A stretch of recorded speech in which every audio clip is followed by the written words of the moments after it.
5 फरवरी 1951 को बाबा साहेब आम्बेडकर ने संसद में हिंदू कोड बिल पेश किया।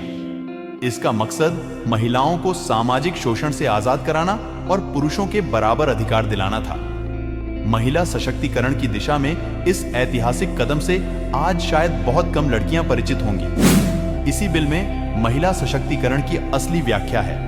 हालांकि प्रथम लोकसभा चुनाव के बाद पंडित जवाहरलाल नेहरू ने हिंदू कोड बिल को कई हिस्सों में बांटकर कई एक्ट बनाए, जैसे Hindu marriage act 1955 feet, Hindu उत्तराधिकार अधिनियम 1956, हिंदू दत्तक ग्रहण और पोषण अधिनियम, हिंदू अवयस्कता और संरक्षक अधिनियम आदि।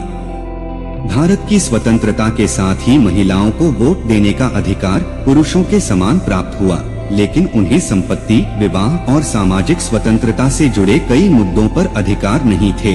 वे बेटी, पत्नी और बहू के तौर पर घर, खेत, खलियानों से लेकर उद्योग धंधों तक शामिल थीं, लेकिन सामाजिक ताने बाने की कई चुनौतियों से जूझ रही थीं।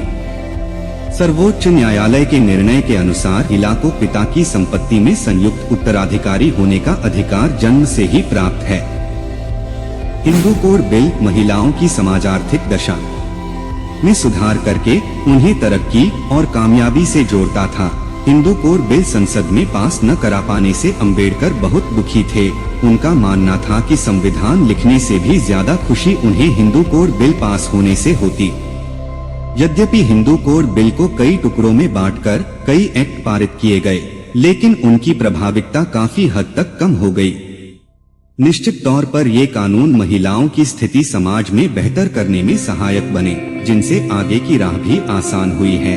फिर वह हिंदू महिलाओं के कानूनी अधिकार हो या मुस्लिम महिलाओं को गुजारा भत्ता और तलाक के नियम में होने वाले बदलाव, आजादी से अब तक के इतिहास में कई महत्वपूर्ण फैसले लिए गए हैं जो महिलाओं को सामाजिक और आर्थिक मजबूती देते हैं। अगर तुम सूरज की तरह चमकना चाहते हो तो सूरज की तरह जलना सीखो। जय भीम, जय संविधान।